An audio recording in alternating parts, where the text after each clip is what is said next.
Salve pessoal, tudo bem? Está no ar o episódio 75 do podcast da Página 5. Aqui Rodrigo Casarim. Página 5 é também a coluna de livros que edito no portal UOL.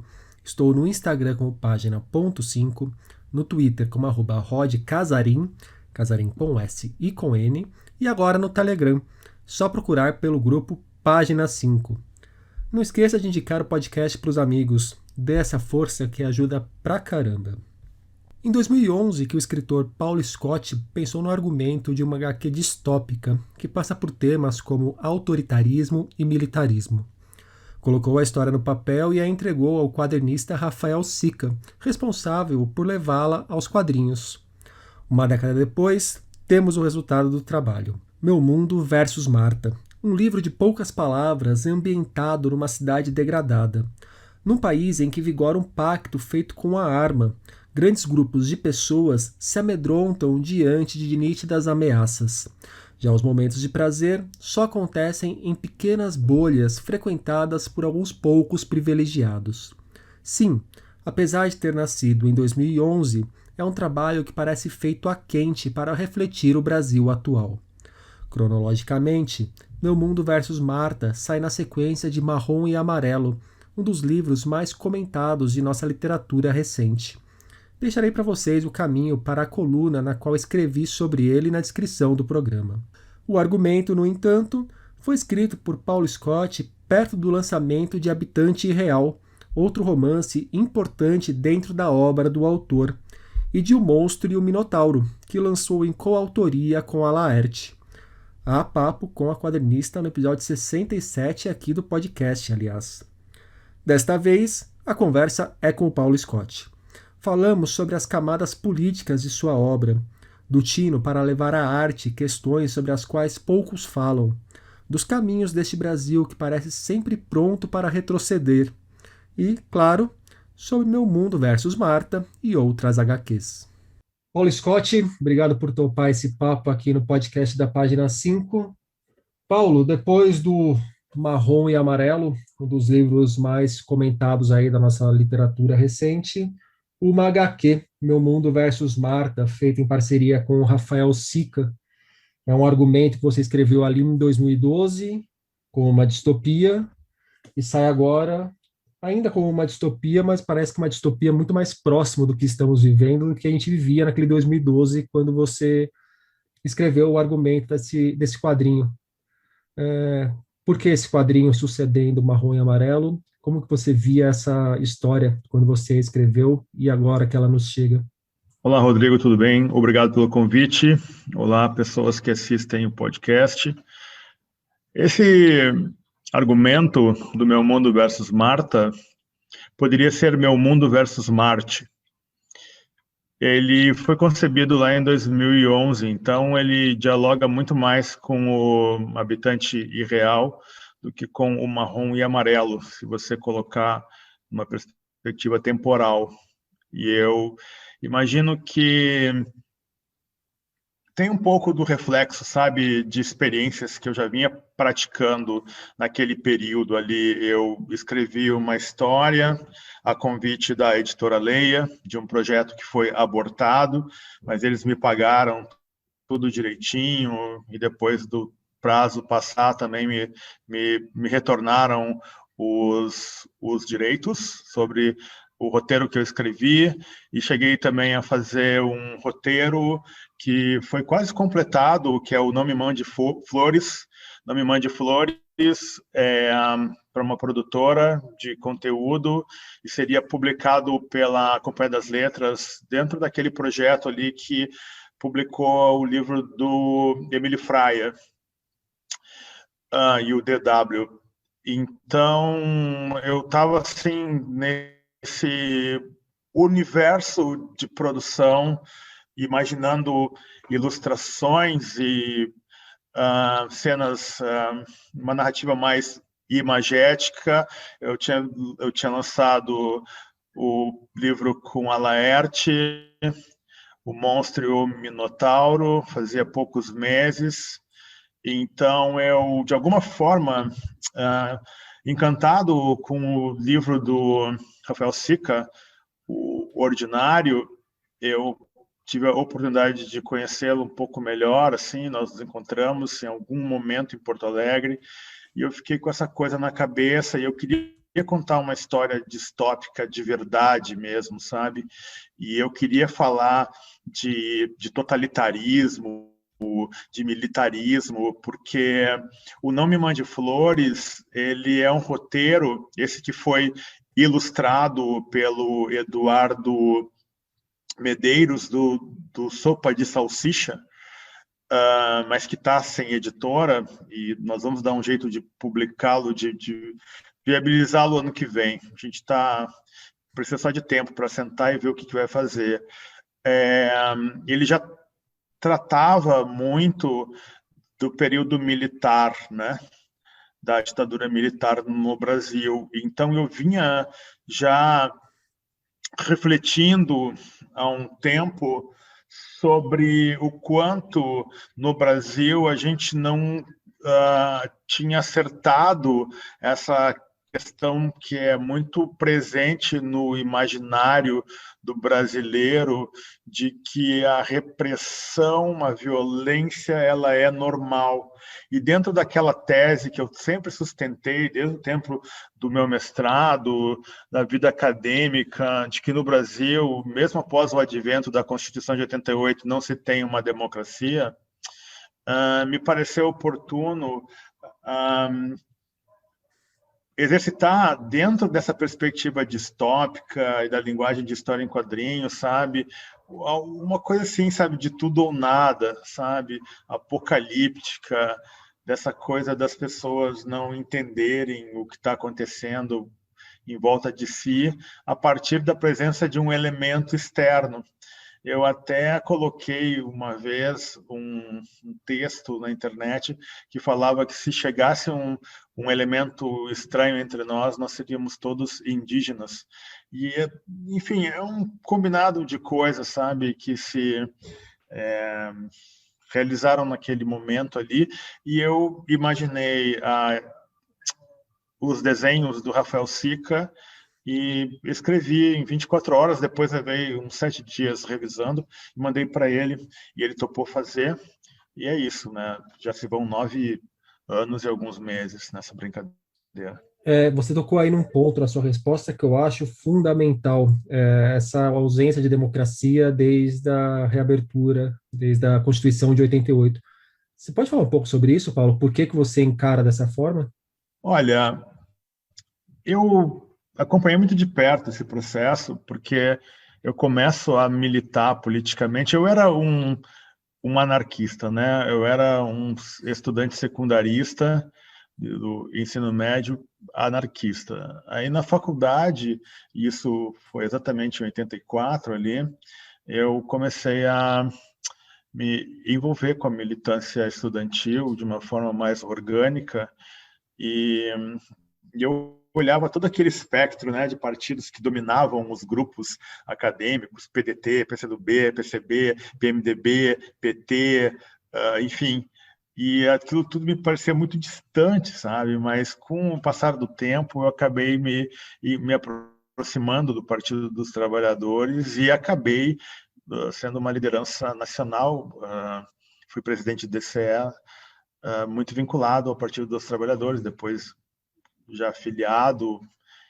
Então, é um processo que eu acompanho muito de perto e o processo da Constituinte eu também acompanhei e eu vi o quanto as forças tradicionais e os interesses colonialistas, eles eram muito presentes, assim, e quase insuperáveis.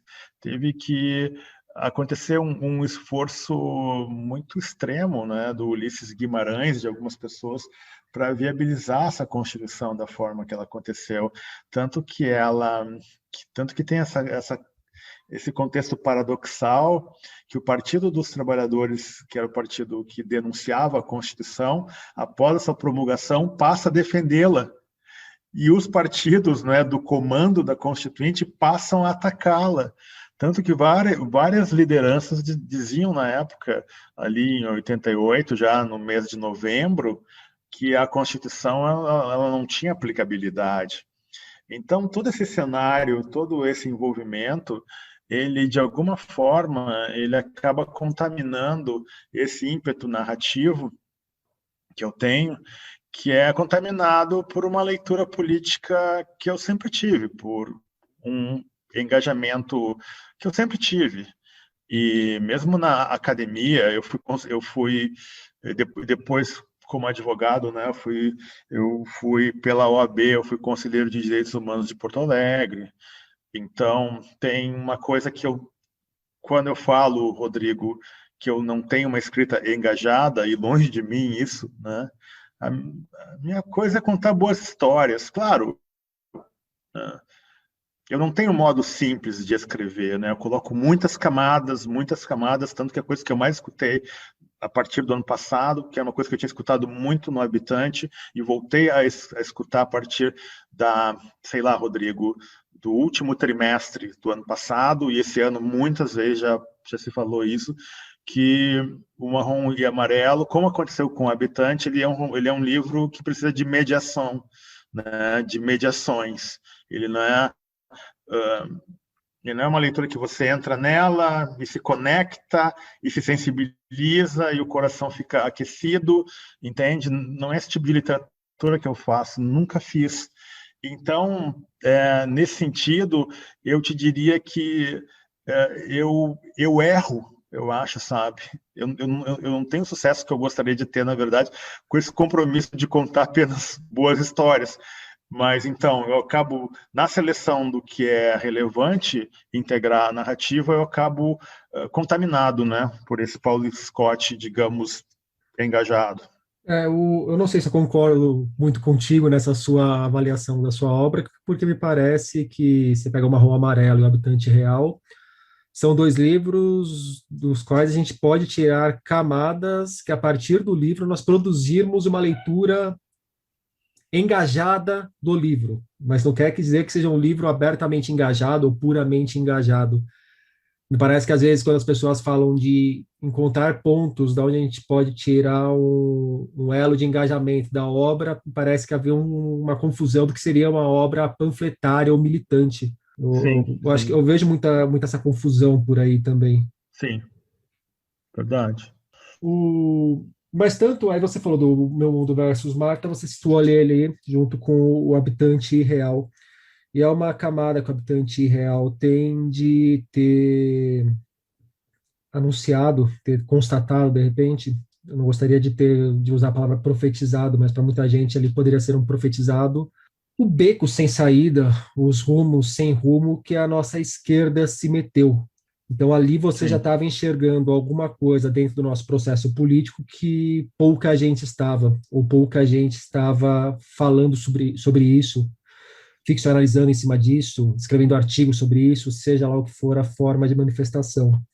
E aqui no Meu Mundo versus Marta, de alguma forma, você também estava já enxergando um futuro totalitário, um futuro, só para pontuar alguns elementos da história, o cidadão, ou o ser, o robô. Depois a gente pode até discutir em outro momento o que é esse é, protagonista.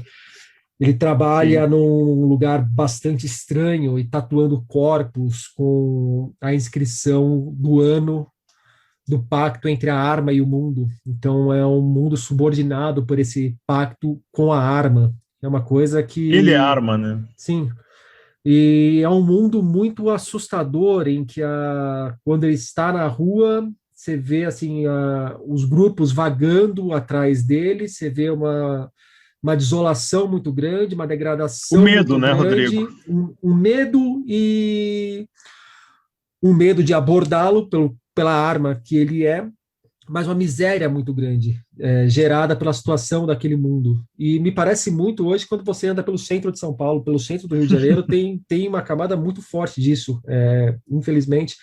Inclusive na degradação humana, na degradação arquitetônica, na degradação da cidade. E aí ele frequenta, junto com a menina, depois mulher, algumas raríssimas bolhas extremamente cercadas, e ali parece ser um espaço onde pode ter um momento mais interessante de gastronomia, um momento de sensibilidade com relação à arte, ou até uma parte ali de um estudo da universidade, mas um estudo completamente já enviesado de ser aquela coisa de maquinando esse pacto com a arma.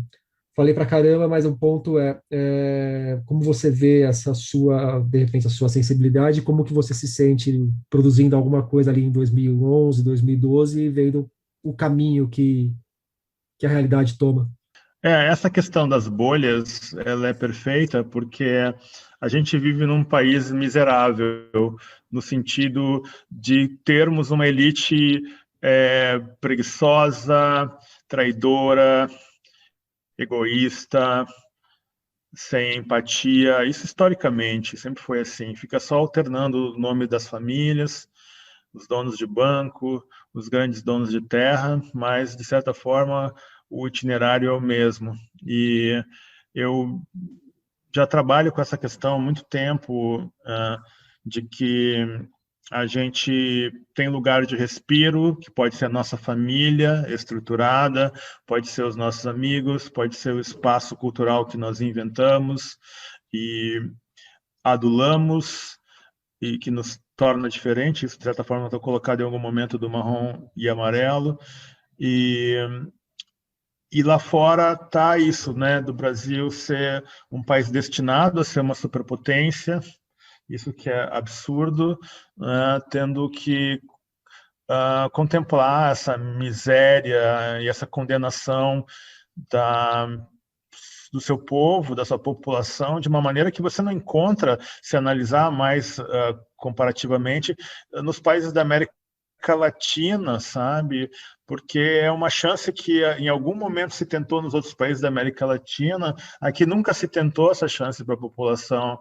Aqui você tem um Estado que, desde o seu período republicano, das suas primeiras horas de golpe militar que abre a República no Brasil, ela tem como pauta de política pública eliminar os cidadãos negros, né, a comunidade negra, as pessoas pobres, etc. Então, você vê que, de alguma forma, essa narrativa do Meu Mundo versus Marta, ele contempla muito isso, sabe, do privado, que é a bolha do respiro, e do que está lá fora, sabe? Então, tem esse jogo.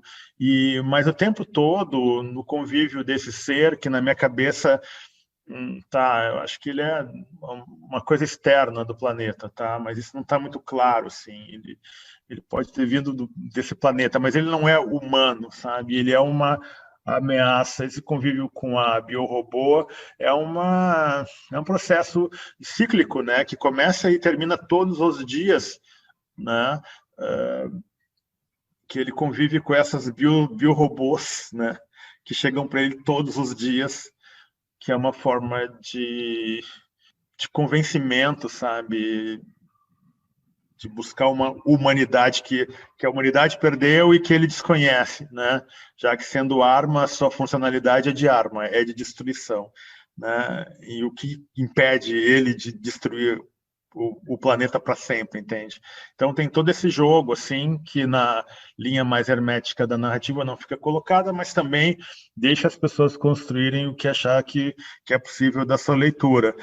Nesse contexto, eu lhe diria que da previsão, se você pegar e falar com Álvaro Costa e Silva, o Marechal, nosso querido Marechal, colunista da Folha de São Paulo, ele vai dizer que isso já estava lançado lá no Ainda Orangotangos. Tanto que ele diz: Scott, tu sabe que Ainda Orangotangos é o teu melhor livro, né? Então, porque pé na porta, enfim, etc. E ele inaugura todo esse modo de escrever que a Maria Valéria Rezende também sustenta algo parecido dessa forma. Ela diz que eu estou sempre rodando em cima da mesma angústia, querida Maria Valéria Rezende. E quando o Cristóvão Tesa disse em 2012 que os dois romances mais importantes que tinham sido escritos neste século eram O Diário da Queda e O Habitante Irreal, ele falou um pouco isso, sabe? Finalmente, no plano da literatura brasileira contemporânea, se descobriu, né, duas narrativas de dilemas que não são tratados no Brasil, né? Aquela pegada mais Philip Roth, do Michel Laub, né, no Diário da Queda, e o Habitante colocando a questão do Holocausto indígena, que era absolutamente negligenciado até aquele momento ali no Brasil, considerando que eu comecei a escrever o romance em 2005, né, 2004, agora já perdi o tempo, acho que é 2004, não, 2005, eu acho, né, você vê que isso estava super longe de ser colocado na pauta. E o Marrom e Amarelo, ele tem, de certa forma, essa questão em relação ao que vai acontecer, porque essa coisa, Rodrigo, do Marrom e Amarelo, dentro, né, das limitações, né, das suas limitações de alcance, de empatia, etc., coloque como que queira, ele para quem acompanha, você vê que o debate que está nele nunca incendiou, né? Mas nunca desaqueceu, sabe? Tanto que continuam saindo análises e questionamentos em cima do livro, e isso não é de todo assim oblíquo, sabe, Rodrigo? Porque em 2022 a gente tem a guerra que vai culminar, na perspectiva de muita gente, na extinção das cotas universitárias. E dependendo de quem prosperar com seu projeto, que é claramente visível na eliminação dos direitos à dignidade da pessoa humana, do trabalhador, das pessoas carentes, das pessoas desprotegidas, que está em pauta hoje, com endosso, repito, né, das instituições bancárias, do grande capital financeiro, dos grandes donos de terra, da imprensa toda, mesmo a, entre aspas, imprensa boazinha, mais humanitária, tem essa perspectiva. Então, você vê que a retirada das cotas para estudantes negros e indígenas, que não foi muito bem engolida, processada por muita gente, ela vai ser revisada em 2022. Então, você vê que o cenário que se organiza para o desenvolvimento das contradições do protagonista ali, né, daquele homem negro, pardo, de pele clara, ele é um cenário que reconhece o colorismo, e reconhece um acerto de contas que é super contornado, né, pela elite brasileira e pela sociedade brasileira. Você vê quantos acadêmicos importantes aí recusaram as cotas, né, quando essa proposta política, né, algumas revisaram sua posição, outros não. Então, é um processo de acerto de conta bastante complexo. E aí no Marrom e Amarelo, a gente já está 2 anos depois que o livro foi lançado quase, então se alguém ficar melindrado com spoiler, tampe os ouvidos agora. Mas eu cheguei a comentar isso já contigo, Paulo, numa das conversas que a gente teve, o quanto me marcou o fato do passado puxar, de alguma forma, o protagonista para o ponto onde ele estava.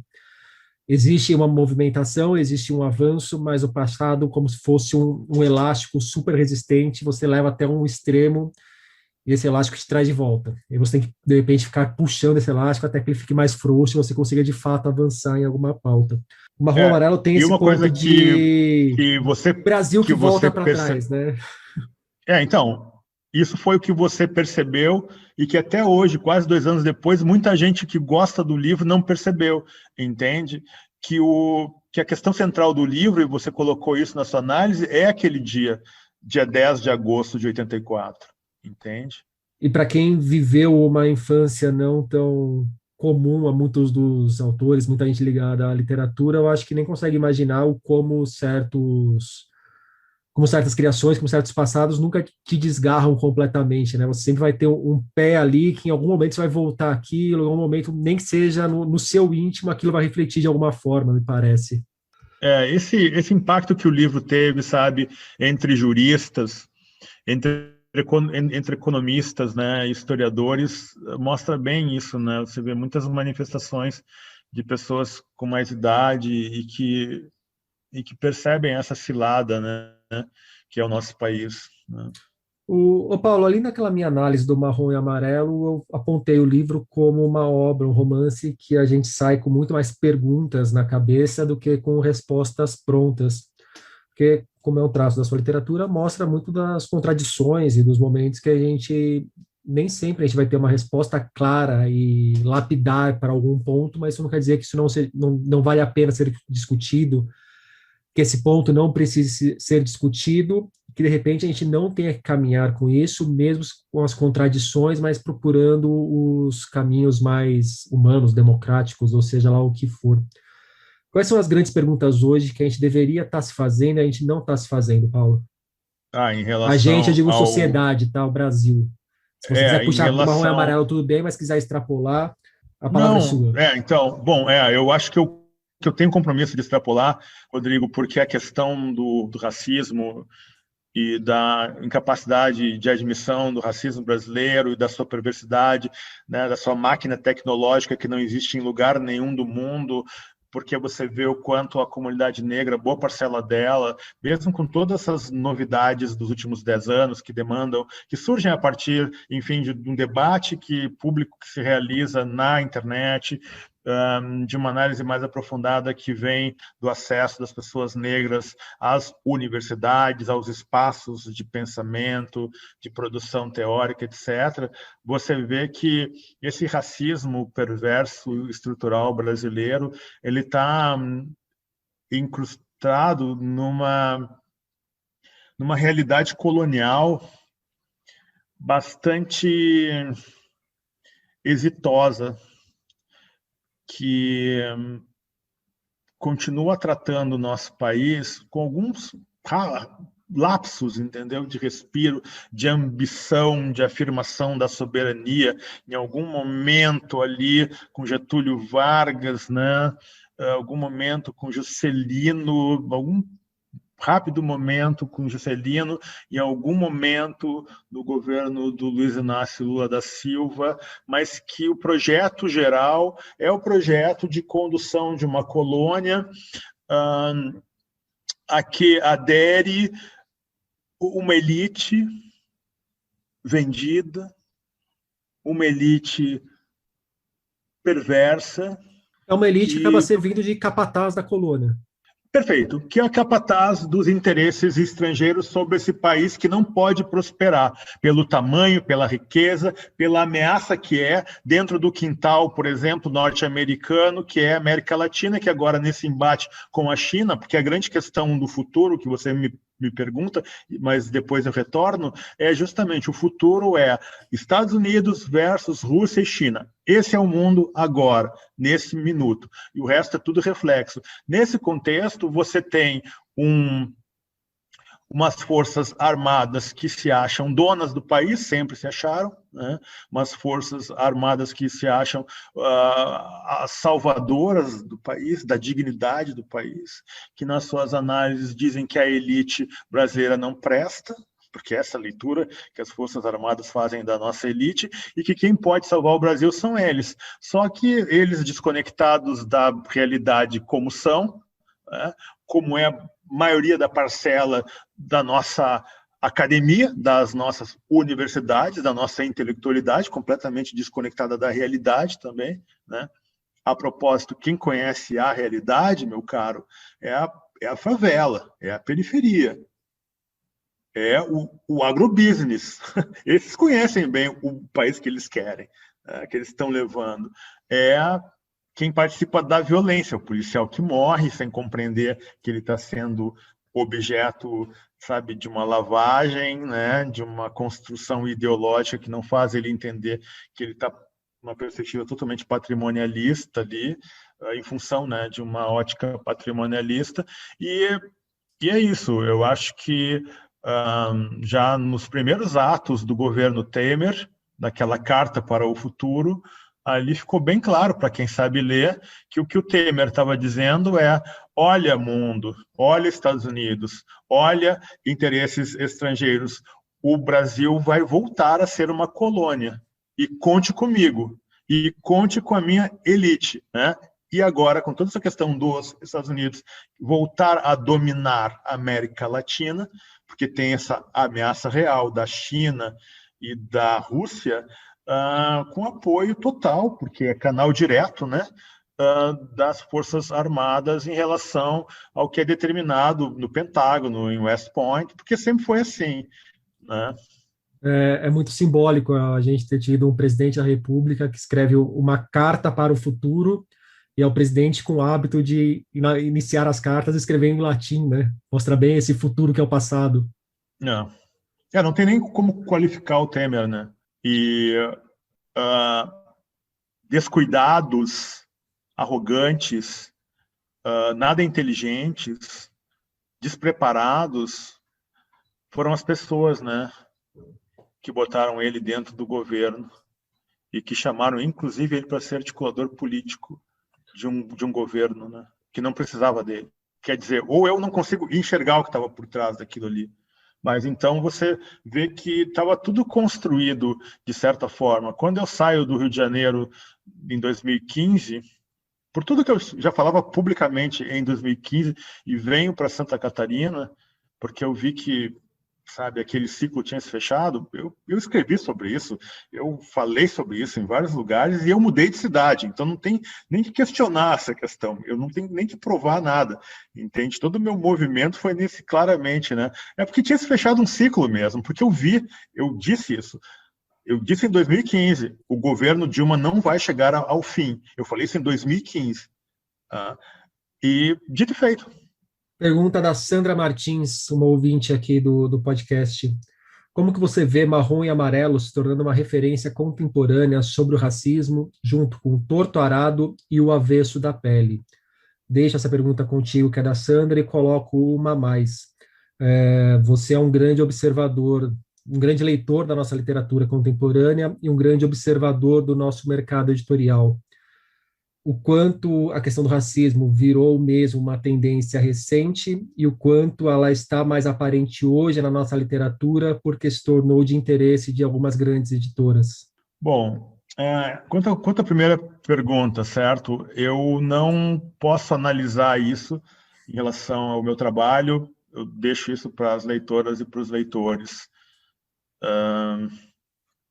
Com relação à segunda hipótese, pergunta, desculpa, o ano passado eu fui convidado pela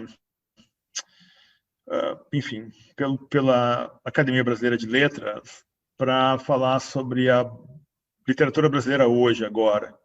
É a primeira vez que eles convidam um escritor ou escritora para falar sobre isso. E logo que eu anunciei isso, várias pessoas me escreveram: você vai falar de poesia, qual é o corte que você vai fazer, o que você vai fazer, o que você vai falar. E eu acabei apenas dizendo que eu ia falar sobre a prosa contemporânea, que eu não ia falar de poesia, porque, enfim, seria muito difícil de estabelecer, de aglutiná-las, né, as duas perspectivas, né, as duas dimensões juntas. E tem a crônica também, né, que eu não trabalharia. E por causa da Covid, essa palestra acabou não acontecendo. Ela estava programada para final de abril, se eu lembro, ou começo de maio. Bom, enfim. O meu corte era justamente esse, assim, era a literatura brasileira contemporânea. Ela sofre uma modificação inédita na trajetória, né, desse produzir e escrita, né, e essa escrita sendo recebida por leitoras e leitores, que é justamente a saída do excêntrico das narrativas, dos protagonismos das tragédias, né, envolvendo pessoas negras e indígenas. Então, o que eu ia trabalhar lá era justamente isso, Rodrigo. Eu ia partir do Cidade de Deus. Você tem, então, o início desse novo ciclo. E você tem um processo geral que tem reflexo no ambiente literário, mas ele é maior, ele é parte de uma conscientização, de um notar que não se viabilizava antes. E, diga-se por questão de justiça, não por culpa, sabe, das pessoas brancas que dominam o mercado editorial, o espaço acadêmico, é porque faltava realmente as condições políticas e materiais para que essas vozes chegassem em sua potência, sabe, aos ouvidos, sabe? Isso se viabilizou com a retirada do poder dos jornais e ampliação das publicações na internet, sabe? Isso se ampliou a partir de um volume nunca visto de textos acadêmicos potentes de análise da presença da cultura negra na formação do Brasil, sabe? E na, entre aspas, né, resistência contra essa visão colonialista. Então, foram se descobrindo perspectivas que não eram trabalhadas antes da maneira adequada. E todo mundo começou a perceber que estava equivocado. E então isso foi mudando, e na perspectiva literária, o mercado literário, o mercado editorial, ele não fica passivo diante do fato de que autoras e autores negros começam a vender muito bem, ao fato de que você nunca viu pessoas negras ocupando, escritoras e escritores ocupando o mainstream literário ocidental, como está acontecendo de 10 anos para cá. Claro, tem todo o empurrãozinho dado pelo governo Trump. Isso realmente verticalizou, expôs um conflito ou um deslocamento que era normalizado, e depois você começa a ver, não, só um pouquinho, precisa de uma reação, porque nada está bem, e a prova desse maluco ter chegado ao poder é a maior prova, né, é a maior constatação disso. Então, tem uma adesão ocidental a essa possibilidade, e isso graças às políticas públicas iniciadas já na primeira década deste século, mas aceleradas de maneira mais visível, mais concreta, a partir dos primeiros anos da segunda década desse século, né? Tanto que o Marrom e Amarelo ia começar em 2012, era 84 e 2012. Eu acabo transferindo para 2016 poxa, aquele decreto do Temer, do presidente Temer, né, criando aquela comissão para discutir as cotas, eu pensei, não posso deixar isso aqui de fora, sabe? Eu vou encampar isso e vou dar uma narrativa, vou montar em torno dela uma narrativa distópica, alternativa, né? E vou aproveitar isso, né? Então eu saltei de 2012, porque o livro ia acontecer em 2012, né? Lembre-se que eu já tinha falado antes, mas eu assinei o contrato em 2013, né, com a Alfaguara. De outra ouvinte, agora pegando, você falou já da crônica, da poesia, do romance, mas pegando agora o seu lado podcaster. A Clara hoje, ela me mandou uma pergunta, ela falou que tem ouvido o De Modo Geral e que está maratonando o De Modo Geral. Ela falou que tem sido Obrigado. muito interessante escutar os programas ali de março, abril de 2020, com algumas análises que soam hoje bastante esperançosas ali na época. O pessoal falando que, de repente, em 3 meses as coisas já estariam melhor com relação ao Covid e tal. E ela perguntou para você se você já chegou a reouvir algum episódio e como que é para você isso. Se você já reouviu, claro.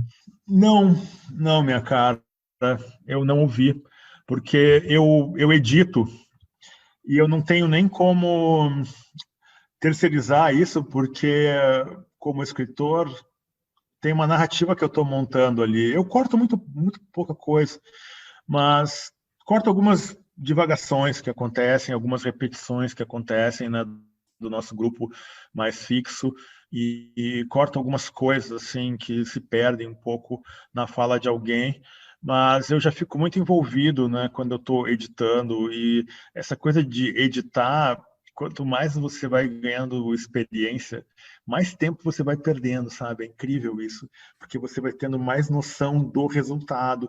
Então, eu escuto, depois que eu publico no Spotify, eu escuto, né? E aí eu não escuto mais. Como que tem sido essa experiência, Paulo, com o podcast? Isso faz parte do que eu sou, né, Rodrigo? Eu sempre fui assim. Em Porto Alegre, eu criei uma coisa muito forte, que foi o Pocket Ruído e Literatura, escritores que tocam, músicos que escrevem, que eu disse que seriam 10 edições, e foi um negócio que mudou a cidade. E depois eu inventei o Na Tábua, que não foi publicado ainda por causa da pandemia, mas vai ser pela Lote 42. E depois eu criei em São Paulo o primeiro Popular, de Ruído e Literatura, que foi o primeiro grande evento no Espaço Cultural Barco, que lotou, estavam todos os jornais, teve foto, página, cobertura, e lotou assim. E as pessoas diziam, poxa, tem que vir um cara de fora, sabe, para fazer um evento desses aqui. Isso, então, por isso que eu tenho essa relação com o Gabriel Forte, lá do Barco até hoje. E depois, no Rio de Janeiro, e depois teve o Vocabulário, né, que foi importante, aconteceu em vários espaços do Brasil. E depois teve de modo geral, Revista ao Vivo do Comportamento Brasileiro, que eu criei em 2008, né? Muito antes disso acontecer lá em Nova York, 2 anos depois, essa coisa de revista ao vivo, que eu saquei que essa coisa do YouTube tinha uma coisa ali, sabe? Então, fazia esse evento com os convidados, os colunistas, e o João Paulo Cuenca já era colunista, ele e o Alan Sieber, e eu simplesmente ficava disparando em tela estendida o que as pessoas iam falando, eu catava no YouTube e disparava no telão. Isso aconteceu em casa de espetáculo, em cinema e em teatro, né? O último espaço foi na Casa da Gávea, lá do Paulo Betti, ali na Gávea, né, no Rio de Janeiro. E aí, quando eu decidi morar no Rio de Janeiro, e eu que lotava, sabe? Tinha o Flu botando uma trilha sonora o tempo todo, constante, e se o papo estava ficando muito cabeção, assim, muito acadêmico, muito sério, o Flu começava a botar umas músicas mais de desenho animado, assim, sabe? Tipo, quebrando um pouco aquele clima, sabe? Então, tinha uma coisa que deu muito certo ali, e quando eu decidi voltar para o Sudeste, sair aqui de Santa Catarina, eu comecei a fazer no barco lá, que o Gabriel acabou me dando de graça o barco, né? Como de graça foram todos os outros espaços que eu recebi para fazer de modo geral. E aí eu chamei André Del Fuego, o Mauro Damer, que eu já tinha uma parceria com ele no projeto A Timidez do Monstro, que é uma banda que me acompanha no palco, etc. E o João Paulo Cuenca, né, que tinha voltado de Berlim. Então, a gente começou isso, e aí veio a pandemia. A gente fez em 2019, e aí em 2020 começou a pandemia, e a gente já estava pensando em fazer o podcast, e aí migramos para o podcast. Basicamente é essa a história. Eu acho que eu já escutei pelo menos 80% dos episódios do podcast e às vezes eu até comento contigo de alguns episódios. Para quem estiver nos ouvindo, aliás, procura o episódio com o Raimundo Carreiro. É um episódio lindo, lindo, lindo. E me chama a atenção, Paulo, que muitas vezes você fala sobre o ano em que vivi de literatura e eu sinto ali uma certa energia a mais quando você fala sobre esse livro. Às vezes você grifa a importância dele dentro da sua carreira, comenta que de repente ele não foi tão recebido ou tão bem recebido como ele merecia ser. Por que que você tem esse olhar para o ano em que vive de literatura? Como que você encara ele dentro da sua obra? Olha, Rodrigo, eu acho que conscientemente eu nunca reclamei que um livro meu não tenha sido bem recebido publicamente. Tenho essa impressão. Talvez você não seja isso suas O palavras, livro, o mas livro tem o caminho que tem que ter, assim. O que eu acho é que, o que eu talvez tenha dito, é que as pessoas falam muito da coragem do habitante, né? Isso é recorrente, né? E, sobretudo, do habitante e do ainda orangotangos, né? Essa coisa do Marechal gostar tanto do livro, ele diz, pô, sabe, tu escreveu o livro, assim, tipo, sem se preocupar, sabe? Tá? Tu vê que o cara escreveu o livro sem se preocupar. E, e eu acho, eu não falo de estrutura, tá? Porque em termos de estrutura, eu acho que todos os meus livros são loucos mesmo. E o Ithaca Road, que eu achava que era o mais certinho, depois as pessoas começaram a me mostrar que o livro é completamente fora do eixo, assim, e eu vi, cara, não tem jeito mesmo, né? Esse é o meu modo. eu imagino que o Ano que Vive Literatura, como aconteceu com o Habitante, que o Habitante ele recebeu uma rejeição imediata muito forte, eu acho que tu sabe disso, Uhum. das pessoas da academia, né, das pessoas engajadas na esquerda, né? Houve uma série de ataques que depois foram desaparecendo, e houve até pessoas que me escreveram depois, 1 ano, 2 anos depois, dizendo: poxa, Paulo, eu li o Habitante Irreal com o pé atrás, depois eu me desarmei, reli e entendi qual é a do livro, sabe? Então, sabe, Rodrigo? Eu ia comentar contigo o meu caminho até o Habitante Real, que foi ali que eu te conheci. Eu fui conhecer o Habitante Real por conta da Copa Brasileira de Literatura, alguma coisa assim. Era um torneio muito divertido que tinha, com um monte de blogueiro de literatura que eles iam fazendo como se fosse uma Copa do Mundo dos livros que tinham saído no último ano. E, se eu não me engano, o Habitante Real ele chegou até a final contra o Céu dos Suicidas, do Ricardo Lísias. Então, a minha introdução ao Habitante Real foi muito mais favorável ao livro do que se eu tivesse chegado até ele por meio desses embates acadêmicos. Não, mas foi uma coisa meio imediata no lançamento ali. Quando veio a Copa de Literatura, que aconteceu 2 anos depois, e eu, por coerência mesmo, né? E aí as pessoas ficam dizendo: ah, mas você é corajoso. Não, eu preciso ser coerente com o que eu penso, entende? Se você precisa atacar um livro para elogiar outro, né, não conte comigo, né? Não conte com o meu trabalho dentro dessa perspectiva de embate de UFC, sabe, MMA. Não, eu não curto isso, nunca curti esse tipo de coisa. Acho que é uma redução, mas enfim, cada um, cada um. E eu acho bem, para deixar bem claro, assim, eu acho uma prova de limitação intelectual, sabe? Eu já disse isso tantas vezes, mas vou dizer mais uma vez, de alguém que para elogiar uma coisa precisa atacar outra, sabe? E aí eu olho para o espectro da cena literária brasileira e vejo que isso é bem comum, sabe? E as pessoas falam orgulhosas, assim, sabe? Dentro dessa linha argumentativa que é muito fraca. Então, ali houve aquela questão, mas ali o Habitante já estava consagrado, de certa forma, né? Porque essa rejeição foi uma rejeição muito mínima, específica, pontual ali, e eram pessoas que se colocaram, porque o livro começa, não é, com a coisa do Partido dos Trabalhadores, e muita gente não gostou daquilo ali.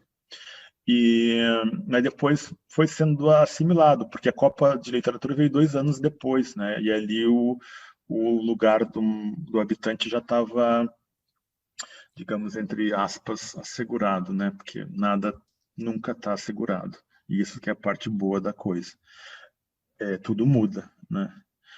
E tanto que livros que passaram invisíveis, passam-se 20 anos e ressurgem como, sabe, os grandes livros escritos, entende? Muita gente que não tem visibilidade, com o tempo acaba ganhando visibilidade e se afirmando, sabe, como sabe, a grande autora, o grande autor. Então, é uma coisa que não me afeta, não me comove. Em relação ao Ano que Vi de literatura, é um pouco isso que as pessoas colocam seguidamente, que a minha escrita é uma escrita corajosa, que meu projeto, que eu não vejo assim como um projeto, sabe?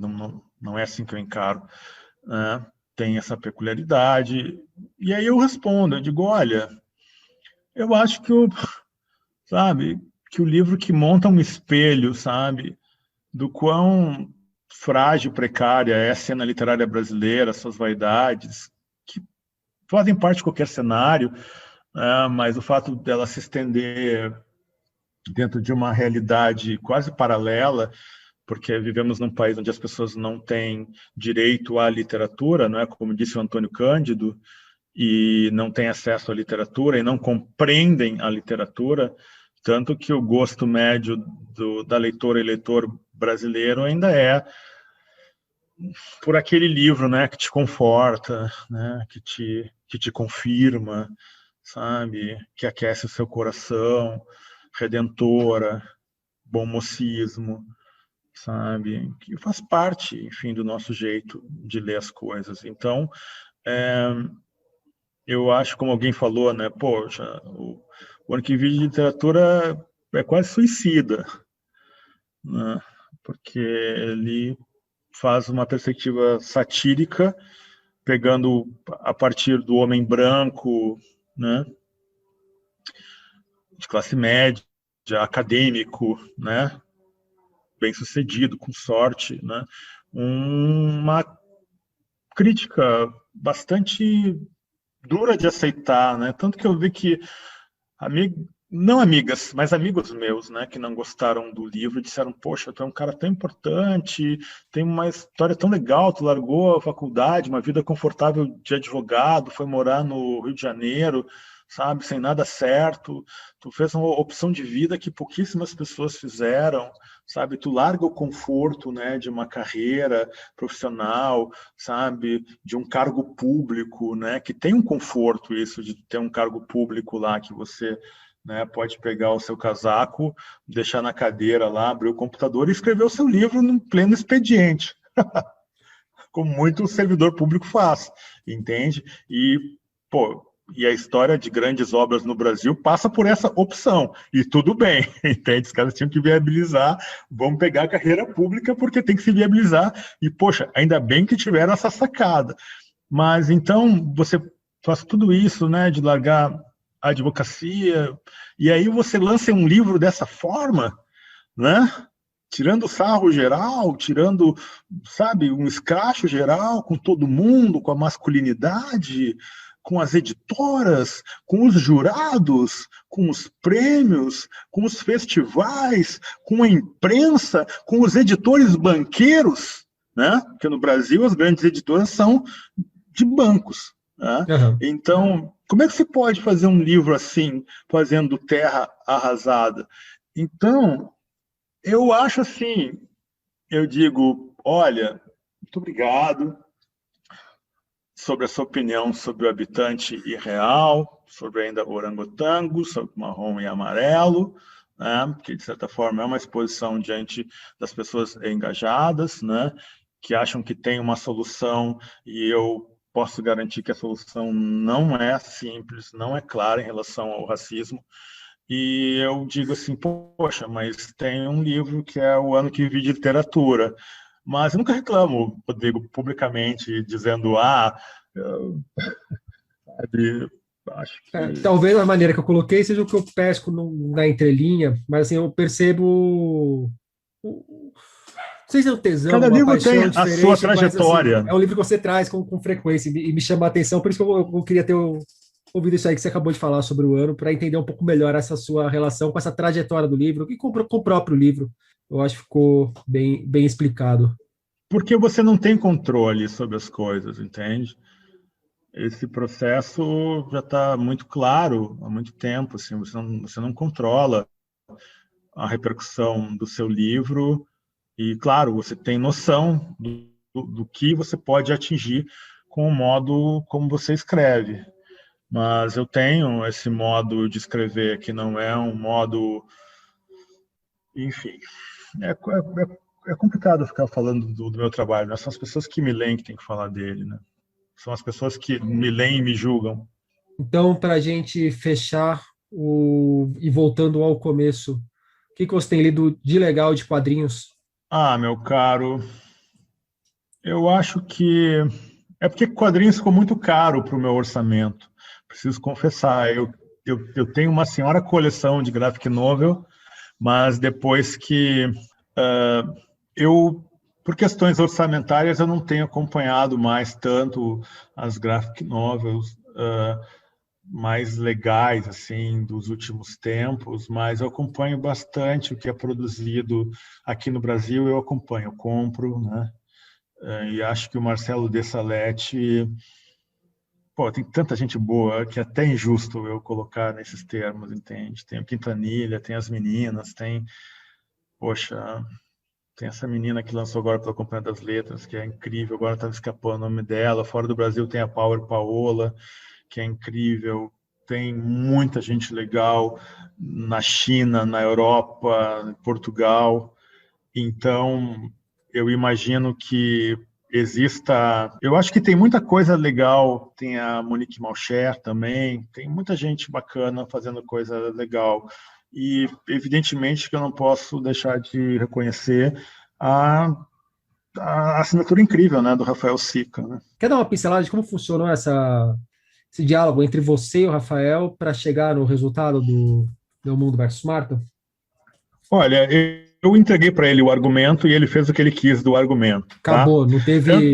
Tanto que ele ia fazendo, me mandando as páginas, tanto que depois, quando ele chegou ao fim, Rodrigo, ele chegou ao fim e ele refez algumas páginas, certo? E, poxa, eu acho que a solução anterior era mais interessante, né? E eu não falei nada, assim, eu disse, ó, faz o que você quiser, sabe? Não vou me meter mesmo, de verdade. Então chegou a esse ponto mesmo de ele refazer, sei lá, umas 8, 10 páginas, pegando outro caminho de lente, de abordagem, de foco narrativo, e eu pensar assim, poxa, sabe, caramba, era tão maravilhoso aquilo, né? E ele pegou um caminho da sutileza, sabe? Ficou mais sutil ainda, ficou mais menos impactante, visualmente menos impactante na narrativa. E eu achei legal ele tornar, sabe, mais linear, mas ele Aham. tirou páginas de desenhos maravilhosos, assim, maravilhosos.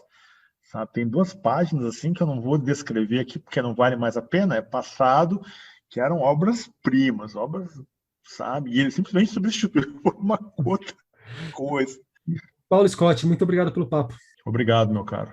O nome da quadrinista que fugiu à cabeça de Paulo é Bruna Maia, autora de Parece que Piorou, Crônicas do Cansaço Existencial.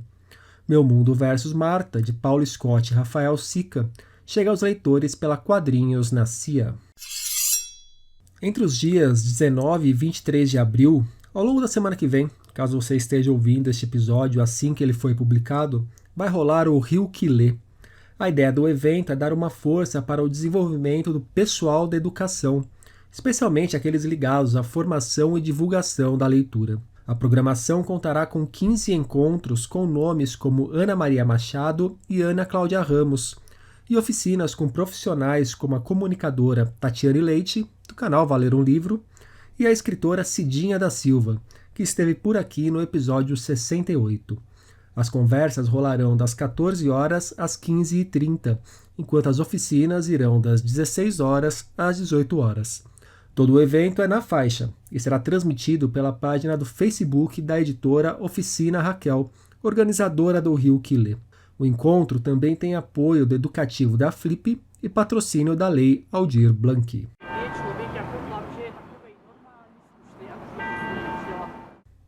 A delicadeza das rochas, a brutalidade das pétalas, a distância dos segredos ao pé do ouvido, ser ourives da contradição, lapidar vazios, guardar estrelas debaixo do colchão.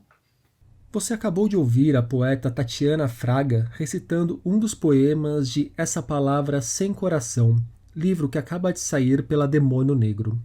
A obra é resultado de um processo que visou arquitetar toda uma narrativa poética construída por meio de leituras e trocas de ideias com colegas do coletivo do outro lado da rua.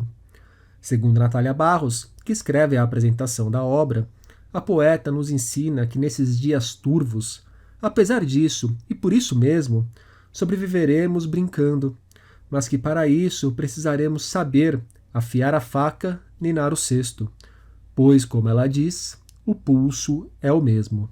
Tatiana Fraga é também pesquisadora da obra da poeta Orides Fontella e autora de livros como Nino e Nina e Espelho.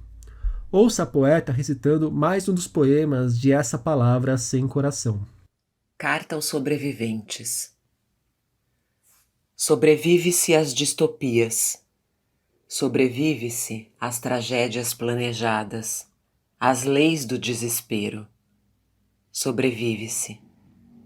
porque há estrelas sobre nossas cabeças, porque os deuses de hoje são os mesmos do começo e do fim do mundo. Quando a aeronave caiu a 35 mil pés, você sorriu. Entre os destroços, me plantou a memória de que caminhávamos pela lua. Os sobreviventes do incêndio brincam com as cinzas em suas mãos. Elas são mornas e surpreendentes. Sonhei que escrevia um poema sobre você e sobre as conversas que tivemos. Preferimos ser picados pela serpente a morrer sem tocar as pedras preciosas. Onde não há gravidade, a pinhata não pode ser destruída. Sobreviveremos brincando. Os jornalistas Lucas Alves, Rafael Moura e Marcos Cândido passaram 3 meses viajando em ônibus que circulam durante a madrugada pelas ruas de São Paulo para conhecer histórias.